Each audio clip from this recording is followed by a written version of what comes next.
इस दौरान आपदा रो रो कर माफी मांगती रही, लेकिन उस पर तरस ना खाया गया, ना ही रहम किया गया और ना ही उसके जख्मों पर मरहम रखने की कोशिश की गई। 2 मियाँ बीवी थे, एक उनका बेटा था, हम और 2 नुकरानियाँ थी। मैं छोटी थी, जो एक बड़ी थी। और बाजी ने ना मेरे हाथ जलाने लगी। मैं इतनी ज़ोर की चीखें मार रही थी। बाजी ने कहा आइंदा करूँगी। मैंने कहा बाजी आइंदा नहीं करूँगी। कहती नहीं, तुम आइंदा भी करोगी, तुम्हें सज़ा दे रही हूँ। तो मैंने कहा बाजी आइंदा नहीं करूँगी। उन्होंने कहा तुम्हारी सज़ा यही है। तो मैं इतनी ज़ोर की चीखें मारने लगी, उन्होंने नहीं सुनी।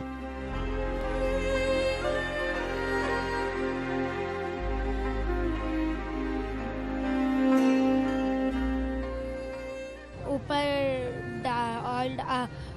वो तेल डाल के आग लगाई थी। हाँ जी, काम तो करवा रहे थे इससे। इतने बच्चे के हाथ गले हुए हैं, वो तो अब कुछ कर भी नहीं सकती बच्ची। पता नहीं उसके हाथ भी ठीक होंगे या नहीं। और बिस्तरा भी सही नहीं देती थी, कहती थी तुम बीमार हो गई, तुम्हें दवाई भी नहीं लेकर देनी। और बच्चे को बांधती थी। मेरे जब हाथ जले तो बच्चा नाखून भी मारता था, बच्चे को भी कुछ नहीं कहती थी। कुछ रोज बाद इत्तेफाकन आपदा का चच्चा उससे मिलने पहुंचा तो उसके जले हाथ देखकर शिकायत करने पुलिस के पास गया, लेकिन उसकी ना तो रिपोर्ट दर्ज की गई और ना ही कोई एफआईआर हुई।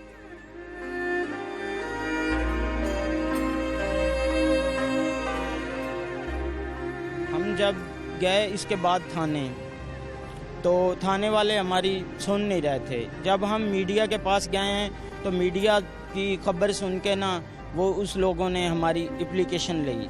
सानू पता नहीं, भाई मेरा गया था ते उन्होंने पता लगा ते उन्होंने कपड़े देन गए, फिर ही वो कहंदे सी असि इस्लामाबाद जाना, ना ला जाओ बच्ची नू। मेरे चाचू और मामू मिलने आए थे। वो मामा भी उसका गया, मैं भी गया हूँ। तो इसको लेने गए हैं तो वो दे नहीं रहे थे बच्ची को।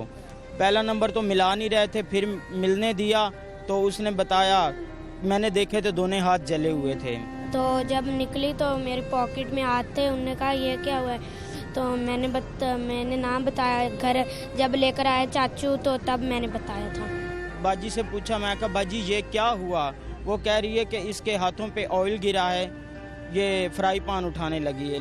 जो है ना, हम लोग तो बहुत गरीब हैं, हम लोग क्या करें? हम लोग तो पूरी भी नहीं अपनी कर सकते थे, इन लोगों ने ये हमारी बच्ची के साथ कर दिया। ये आप सुलह कर लें तो ठीक है, फिर बात बढ़ जाएगी, मेरे बड़े भाई तक चली जाएगी, फिर मैं कुछ नहीं कर सकता।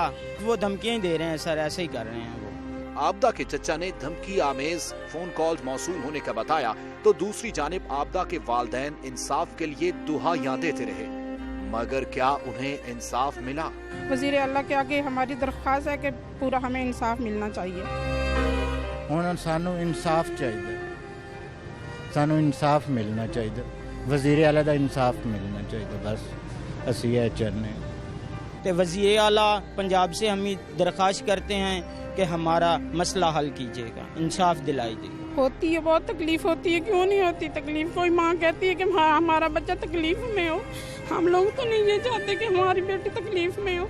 हम लोग तो इतना पूरा भी नहीं कर सकते।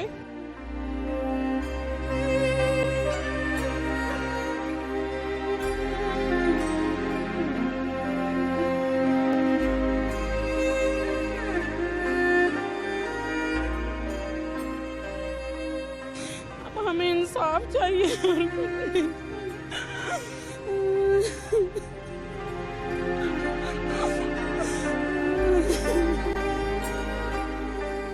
कह रहे हैं कि अगर आपने सुलह नहीं की तो हम भी आपके साथ एक्शन लेंगे। हमारा भी बड़ा भाई फिर हमारे हाथ में नहीं रहेगा, वो आपके साथ एक्शन लेगा। वो लोग तो कहते हैं कि सुलह करनी, हम लोग तो नहीं करेंगे। हमें तो इंसाफ चाहिए बच्ची के लिए पूरा। जब इस सारे वाकये की तफसीलात और हकायक जानने के लिए हमने पुलिस से राब्ता किया तो इब्तिदा में पुलिस इससे गुरेज करती रही। जब हमने बैठ के उनसे बात की तो इस केस के हवाले से हमारे जो हाथ पहलू लगे वो थे बिल्कुल मुतजाद और बिल्कुल उलट। पुलिस का कहना था कि सारी कहानी झूठ पर मबनी है और घड़ी गई है आपदा के चच्चा की जानिब से। पुलिस ने मजीद बताया कि आपदा के हाथ दानिस्ता तौर पर नहीं बल्कि जले हैं किचन में काम करते वक्त। और इस बात को बुनियाद बनाकर लड़की के चचा ने किया जुनैद के खिलाफ केस, जिसका मकसद रकम हथियाना भी हो सकता है। लेकिन बात यहाँ पर खत्म नहीं हुई और हुआ वही जो हमेशा गरीब और अमीर की लड़ाई में होता आया है, यानी अमीर फिर से जीत गया और गरीब फिर से हार गया। पुलिस ने बताया कि लड़की के अहले खाना ने एफआईआर और केस की पैरवी की बजाय सुलह को तरजीह दी।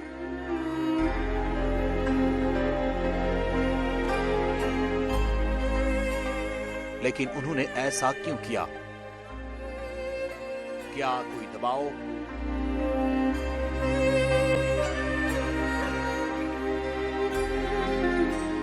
या इंसाफ से नाउमीदी?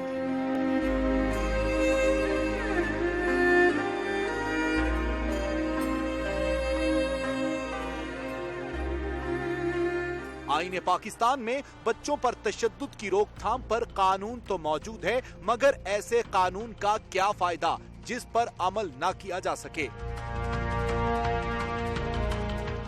हुकूमत इदारे और कानून बनाने के क्रेडिट तो बहुत लेती है, मगर पढ़ने लिखने की उम्र में इन बच्चों को काम करने की इजाजत कौन देता है?